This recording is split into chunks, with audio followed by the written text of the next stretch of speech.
안녕하세요. 구남식 목사입니다. 오늘 전해드릴 본문 말씀은 요한복음 7장 1절에서 9절까지의 말씀입니다. 그 후에 예수께서 갈릴리에서 다니시고 유대에서 다니려 아니하심은 유대인들이 죽이려 함이로라. 유대인의 명절인 초막절이 가까운지라. 그 형제들이 예수께 이르되 당신이 행하는 일을 제자들도 보게 여기를 떠나 유대로 가소서. 스스로 나타나기를 구하면서 묻혀서 일하는 사람이 없나니 이 일을 행하려 하거든 자신을 세상에 나타내소서 하니 이는 그 형제들까지도 예수를 믿지 아니함이로라. 예수께서 이르시되 내 때는 아직 이르지 아니하였거니와 너희 때는 늘 준비되어 있느니라. 세상이 너희를 미워하지 아니하되 나를 미워하나니 이는 내가 세상의 일들을 악하다고 증언함이라. 너희는 명절에 올라가라. 내 때가 아직 차지 못하였으니 나는 이 명절에 아직 올라가지 아니하노라. 이 말씀을 하시고 갈릴리에 머물러 계시니라. 인간은 어떤 존재인가? 그 시리즈 5번째 시간입니다. 인간은 튀기를 원하는 존재, 폼나게 살기를 원하는 존재라는 거예요. 황희연이라는 여류 수필가가 있습니다. 이분이 카모메 식당의 여자들이라는 책 속에서 이런 글을 썼어요. 남들 보기에 멋진 인생을 살고 싶은 욕망이 있었다. 지금도 그런 꿈을 꾸지 않는 건 아니다. 가끔은 누군가의 부러움을 사는 사람으로 살고 싶고 폼나게 살고 싶기도 하지만 정작 내가 행복하지 않으면 소용없다. 그랬어요. 가끔 노인회관이나 양로보건센터를 가보면요. 노인들이 이런 노래를 부릅니다. 너 늙어봤냐? 나 젊어봤단다. 우린 흔히 60세 이후를 인생 2막이라 부릅니다. 1막 인생이 먹고 살기 위해서 살았던 생계 인생이라면 2막 인생은 자유인생인 거예요. 이제부터 생계에 연연하지 말고 폼나게 남은 인생 즐기자는 뜻입니다. 통계청에 따르면 한국 사람의 평균 수명이 남자가 77.5세로 세계 26위를 기록하고 있고요. 여자는 84세로 세계에서 8번째로 오래 산답니다. 그러니까 60세 이후 노인들에게는 약 20여 년간의 여유 시간이 주어지는 거죠. 2막 인생을 살기에는 적지 않은 시간이라는 겁니다. 이렇게 노인들도 삶의 애착을 가지며 인생의 새 출발을 하고자 노력하고 있어요. 그렇다면 젊은이들이야 오죽하겠습니까? 모두가 다 폼나게 살고 싶고 잘 살고 싶은 마음일 거예요. 저는 오늘 본문을 통해서 폼나게 살고 싶어하는 인생에게 예수님의 삶의 모습을 펼쳐보고 싶습니다. 정말로 어떤 게 보람 있는 인생이고 가치 있는 인생일까요? 예수님 말씀하시길 나는 길이요 진리요 생명이니 나로 말미암지 않고는 아버지께로 갈 자가 없다 그러셨어요. 이 말이 뭐예요? 예수님이 우리 인생의 길잡이라는 겁니다. 정말로 어떤 신앙의 모습으로 살아가는 게 예수님의 뒤를 따라가는 걸까요? 정말로 어떻게 사는 길이 우리 믿는 인생들이 폼나게 사는 길일까요? 오늘 7장은 그 후에 라는 단어로 시작됩니다. 6장에 어떤 엄청난 사건이 일어났었나요? 오병이어로 5,000명의 장정이 배불리 먹었고 나는 생명의 양식이라고 하셨던 예수님의 말씀들이 기록되어 있습니다. 그렇다고 그 후라 그래서 그 다음 날을 뜻하는 게 아니에요. 6장과 7장 사이엔 약 6개월간의 시간이 흘렀다고 봐야 합니다. 마태복음 14장부터 18장까지를 보면 그 사이에 이런 일들을 기록하고 있어요. 장로들의 유전을 지키는 문제, 가나안 여자의 구원 문제, 질병이어로 4,000명이 넘는 사람을 먹이신 사건, 변화산에서 일어난 일들, 이런 사건들이 요한복음에선 생략되고 있습니다. 그런데 사도 요한이 여기서 강조하고 있는 건 유대인들이 예수님을 죽이려 한다는 거예요. 그 이유가 여러 가지 있겠죠. 사도 요한은 의도적으로 그 이유를 나타내고 있질 않아요. 하지만 가장 결정적인 건 예수님이 자신을 하나님의 아들이라고 주장한 사실입니다. 그리고 감히 상상도 못하는 이적을 행하시면서 어느새 유대인의 메시아로 떠오르고 있는 거예요. 가는 곳곳마다 사람들의 무리로 인산인해를 이룹니다. 그러니 이에 당황한 유대 교권주의자들은 어떻게 하면 예수를 죽일까 음모를 꾸미고 있었어요. 그도 그럴 것이 예수님은 유대인들에게 너무나 약점이 많이 노출되어 있었어요. 오해하지 마세요. 예수님의 약점이 많다는 그런 얘기가 아닙니다. 민족적 편견을 가진 시건방진 유대인들의 눈에 그렇게 보였다는 거죠. 자, 이런 거예요. 누가 뭐래도 예수님은 멸시당했던 소수민족, 즉 민족적 편견의 희생물이었던 나사렛 출신이었어요. 시쳇말로 촌놈이라는 거예요. 따라서 당시 예수님은 예루살렘 출신의 거만한 유대인들로부터 따돌림 받았습니다. 글쎄 그 예수라는 청년이 나사렛 사람이래. 비유하는 거죠. 깔보는 겁니다. 그뿐입니까? 예수님의 가정은 열등한 계층의 가정이었어요. 아버지 요셉은 평범한 목수였고 엄마 마리아는 농사꾼이었어요. 어떤 이웃들은 그의 어머니가 기적적으로 잉태했다고 말했고 또 어떤 이웃들은 사실 그녀가 아비도 모르는 아이를 가졌다고 수긍덕거렸습니다. 그러니까 예수님이 자라면서 들었던 소문들 그리고 접했던 상황들은 험담과 수수와 조작과 음모뿐이었어요. 따라서 예수님의 주변 환경은 부정적인 요소, 다시 말해서 가심 요소가 많았습니다. 허나 주님께서는 그런 환경 속에서도 가장 위대한 일을 이루어 내셨다는 겁니다. 어느 동영상을 보니까 태국 원주민이 코브라로부터 독을 빼는 장면이 나왔어요. 이 코브라가 머리를 쳐들고 쉿한 소리와 함께 살인적인 독을 쏘기 위해서 몸을 날리는 거예요. 그럼 이 사람은 이런 동작을 수없이 유도하면서 쉴 새 없이 괴롭히고 약을 올립니다. 잠시 후 이 코브라가 덤비자 그는 재빨리 코브라의 목 부분을 잡고 그 턱 아래를 조입니다. 그러니까 코브라의 입이 쫙 벌어져요. 두 개의 상아빛 이빨을 드러내는 겁니다. 이 원주민은 아주 유연하게 이 코브라의 분비섬을 누릅니다. 그러니까 여기서 방울방울 흰 액체의 독이 뚝뚝 떨어지는 거예요. 이걸 받아서 작은 유리병에 담는 겁니다. 자, 이렇게 그 독을 빼내는 이유가 뭔지 아세요? 바로 이 코브라의 독이 방독제로 사용된다는 거예요. 그러니까 가장 부정적인 게 가장 긍정적인 거로 변한다는 말입니다. 한번 우리의 처한 삶을 돌아보세요. 우리에게 가장 부정적인 요소로 다가오는 게 뭡니까? 무엇이 우리의 삶을 그렇게도 괴롭히고 있나요? 중요한 건 하나님은 이 부정적인 사건, 비극처럼 보이는 사건을 통해서 극적인 역전을 이루시는 분이라는 겁니다. 오늘 본문이 말하고자 하는 예수님의 역전 인생, 폼나는 인생이란 과연 어떤 걸까? 2절을 보니까 때가 유대인의 명절인 초막절입니다. 초막절은 유대 3대 명절 중에 하나예요.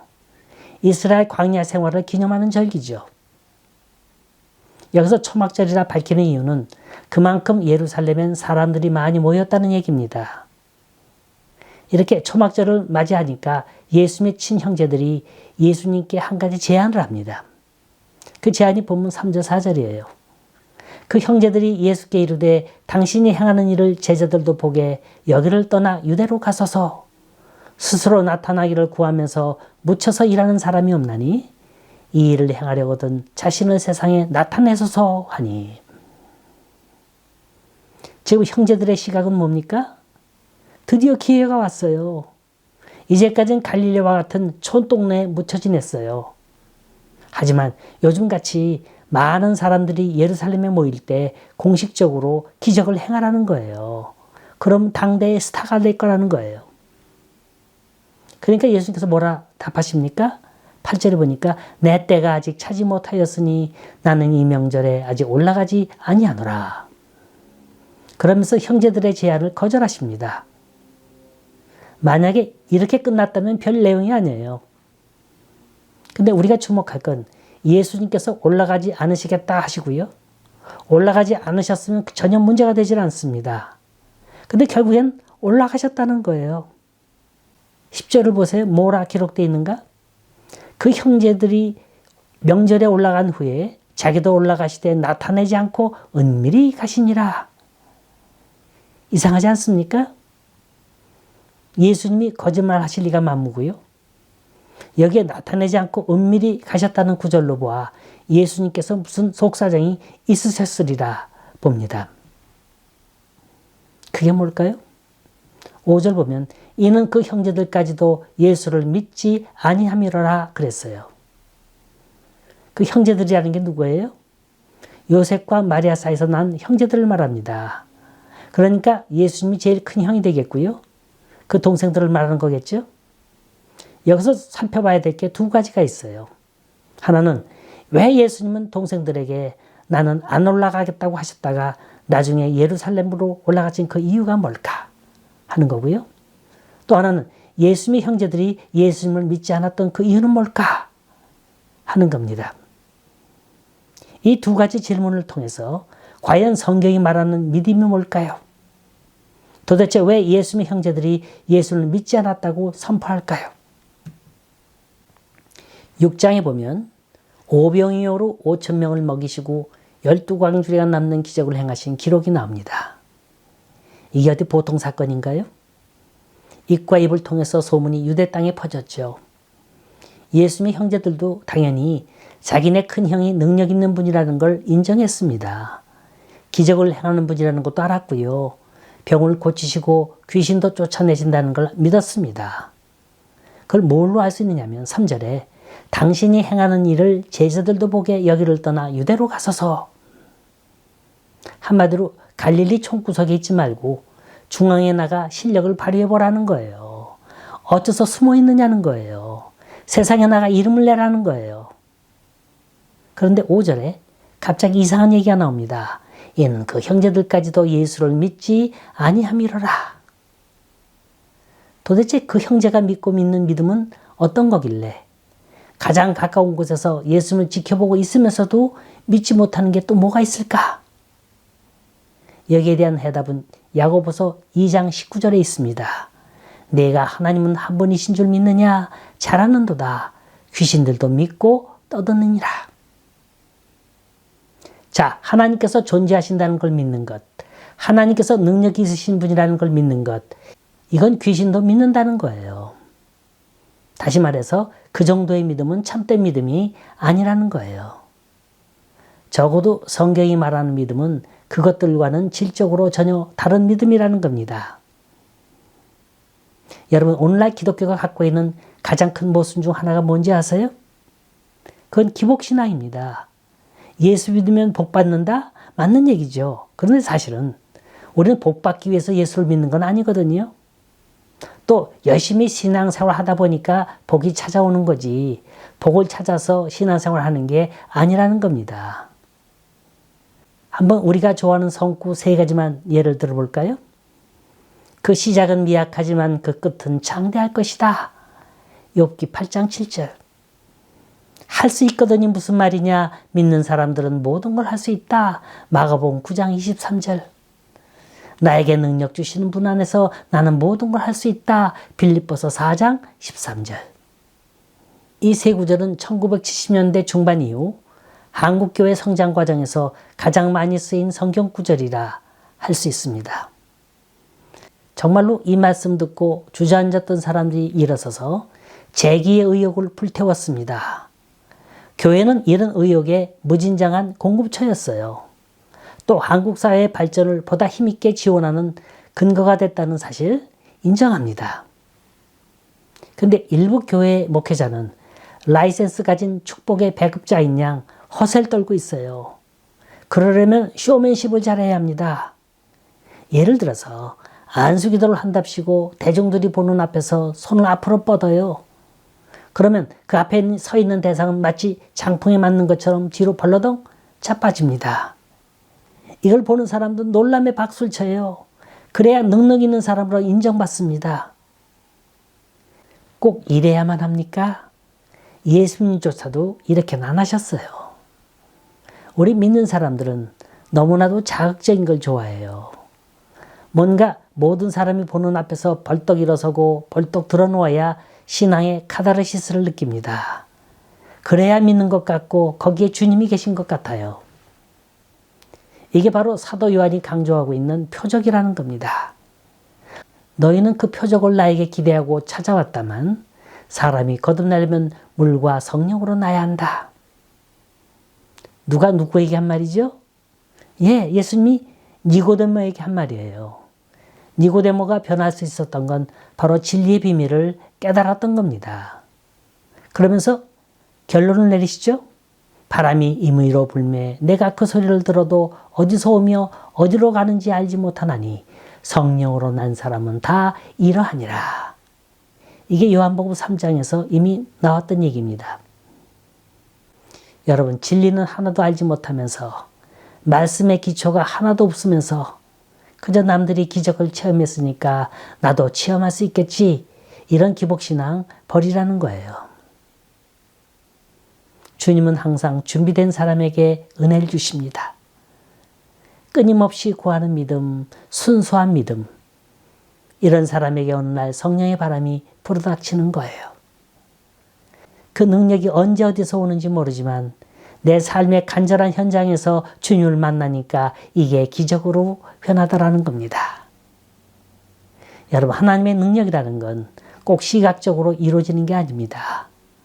병이 낫기를 구했는데 안 나올 수도 있어요. 사도 바울도 자기 몸에 있는 육체적 가시를 제거해달라고 얼마나 간구했습니까? 허나 그는 안질과 간질병을 평생 달고 다녔어요. 그러면서 뭐라고 말하는지 아세요? 내 은혜가 내게 족하다 그랬습니다. 이걸 깨닫는 그 자체가 바로 성령의 역사인 거예요. 모든 것에는 때가 있는 거예요.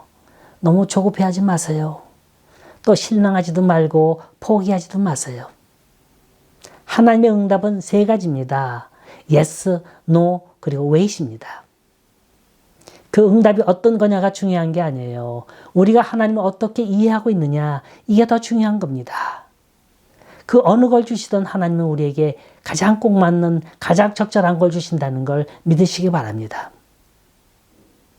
6절 보니까 예수님 형제 한 분이 예수님께 어서 예루살렘으로 가라 그럽니다. 그리고 거기서 빨리 능력을 보이라는 거예요. 기적을 행하라는 거예요. 그랬더니 예수님이 뭐라 대답하십니까? 내 때가 아직 이르지 아니하였다. 그렇다면 여기서 예수님께서 말씀하시는 내 때란 언제를 말합니까? 내 때란 십자가를 지시는 때를 말하는 거예요. 예수님께서 인간의 모든 죄악을 짊어지시고 죽으시는 그때를 말하는 거예요. 그렇다면 우리가 여기서 할 수 있는 게 뭡니까? 예수님이 원하시는 믿음, 성경이 말하는 믿음이란 도대체 어떤 겁니까? 십자가 중심의 믿음을 말하는 거예요. 다시 말해서 십자가를 배제한 믿음은 참된 믿음이라 할 수 없는 겁니다. 내 욕망을 이루기 위해서 하나님의 능력을 구하고 하나님의 지혜를 구하는 거예요. 그건 적어도 성경이 말하는 믿음이 아니라는 겁니다. 참된 믿음이란 고난의 메시아를 믿는 거예요. 누구든지 나를 따르거든 자기 십자가를 지고 나를 따르라 그러셨어요. 예수 믿으면 복받고, 예수 믿으면 병 낫고, 예수 믿으면 만사형통이라는 믿음은 진정한 믿음이 아니라는 거예요. 다시 말해서 십자가의 그리스도를 이해하지 못한다면 그건 참된 믿음이 아니라는 겁니다. 많은 사람들이 자기는 예수를 믿는다고 생각합니다. 그리고 자기는 구원받았다고 생각해요. 그래서 자기는 믿음이 있는 사람이라고 자만합니다. 근데 예수님은 아니야. 너희는 나를 진정으로 믿지 않았어. 하신다는 거예요. 이거 아주 중요한 얘기예요. 바리새인도 사두개인도 서기관도 예수님의 존재를 두려워했습니다. 예수님의 능력을 인정했어요. 이것도 믿음이라 할 수 있습니까? 그래서 예수님을 십자가에 못 박으려고 그렇게 안달이 났었나요? 십자가는 용서, 희생, 사랑이 없으면 이해할 수 없는 거예요. 십자가의 믿음이 없이는 우리는 거칠의 믿음밖에는 되지 못하는 겁니다. 지금 본문에 나타나는 예수님의 형제들을 보세요. 그들도 믿음이 있었어요. 예수 믿으면 복 받고, 예수 믿으면 부자 되고, 예수 믿으면 병이 낫는다는 소리를 해야만 교회가 부흥된다고 생각한다면 이거야말로 예수님 동생들의 믿음인 거예요. 여기 예수의 동생들이 형을 통해 요구하고 있는 게 뭔지 아세요? 세상에서 한번 멋있게 능력을 발휘하셔서 폼나게 살아보자는 거예요. 좀 우쭐거리면서 과시하면서 살자는 거예요. 그런데 하나님의 뜻은 뭐였나요? 요한복음 6장 38절 39절 말씀, 아주 중요한 말씀입니다. 내가 하늘에서 내려온 것은 내 뜻을 행하려 함이 아니요 나를 보내신 이의 뜻을 행하려 함이니라. 나를 보내신 이의 뜻은 내게 주신 자 중에 내가 하나도 잃어버리지 아니하고 마지막 날에 다시 살리는 이것이니라. 하나님의 뜻은 당신의 백성을 구원하는 거예요. 예수님께서 예루살렘에 가신 이유가 뭔데요? 그건 과시하기 위해서가 아니에요. 하나님의 뜻인 구원을 이루기 위해서 가신 거예요. 성지 순례차 예루살렘을 방문하게 되면 꼭 걸어야 할 길이 있습니다. 그 길이 비아 돌로로사는 길이에요. 빌라도 법정에서 골고다 언덕에 이르기까지 800m가 되는 아주 좁은 길입니다. 오르막길이에요. 라틴어로 비아라는 말은 길을 뜻하고요. 돌로로사는 슬픔 또는 고난을 뜻합니다. 고로 비아 돌로로사는 슬픔의 길, 고난의 길인 거예요. 허나 그 길이 생명과 부활로 이어지는 소망과 희망의 길인 거예요. 자, 우리의 믿음은 어떤 겁니까? 십자가의 도가 멸망하는 자에겐 미련한 것이요 구원을 얻는 우리에게는 하나님의 능력이라 그랬어요. 부디 용서, 희생, 사랑의 정신이 들어있는 십자가를 가슴에 품고 고난받는 예수님의 길을 뒤따라가는 인생이 되세요. 이거야말로 진정 폼나는 인생이요 믿음의 길이라는 걸 믿으시기 바랍니다.